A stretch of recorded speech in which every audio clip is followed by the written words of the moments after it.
Usai rapat bersama dengan Presiden pada Selasa malam, Ketua Dewan Komisioner Otoritas Jasa Keuangan Friederike Widiasari Dewi menyebut arus dana keluar atau outflow saat ini dipicu faktor global, seperti ketegangan geopolitik dan kebijakan suku bunga tinggi Bank Sentral Amerika Serikat. Namun demikian, Friederike menyebut kondisi tersebut dinilai hanya bersifat sementara.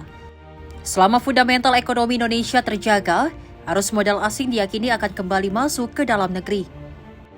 OJK menegaskan berbagai perbaikan terus dilakukan untuk meningkatkan kepercayaan investor global, mulai dari keterbukaan data pemegang saham, pengungkapan beneficial owner, hingga peningkatan likuiditas pasar melalui kebijakan free float.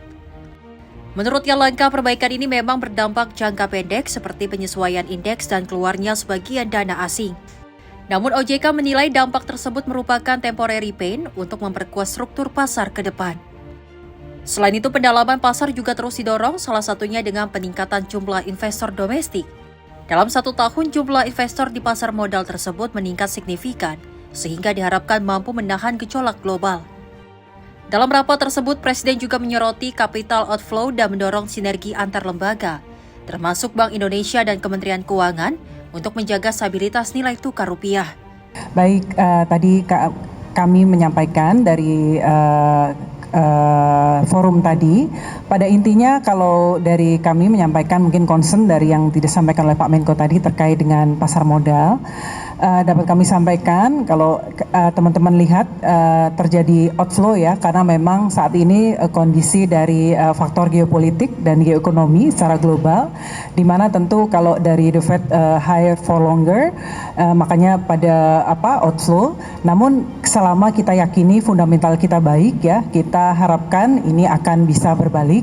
Namun demikian dapat kami sampaikan bahwa setelah market event yaitu yang dicetuskan dari semenjak akhir Januari kemarin dari MSCI, dapat kami sampaikan bahwa seluruh hal-hal yang menjadi concern dari global investor terkait dengan transparansi dari pasar modal Indonesia, di mana data dari 1% pemegang saham sudah kita buka, kemudian granularity dari data dari 9 klasifikasi menjadi 39 sudah kita sampaikan secara sangat granular, kemudian ultimate beneficial owner juga sudah kita sampaikan, dan juga satu lagi terkait likuiditas yaitu untuk free float di atas 15% dengan stages yang kita sampaikan.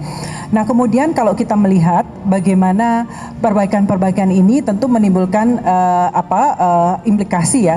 Kalau kita lihat nanti mungkin sebelumnya saya sampaikan, saat ini kalau teman-teman memperhatikan indeks harga saham gabungan, pergerakannya sudah inline dengan indeks-indeks utama seperti LQ45, IDX30 dan sebagainya. Jadi saham-saham yang sekarang pergerakannya sudah lebih ke fundamental, dan kalau kita melihat nanti mungkin pengumuman di Mei ya oleh MSCI dan juga nanti di Juni untuk terkait market kita, ya mungkin kalau di Maret nanti akan ada rebalancing dari indeks MSCI kita, mungkin kita ya expect akan terjadi penyesuaian.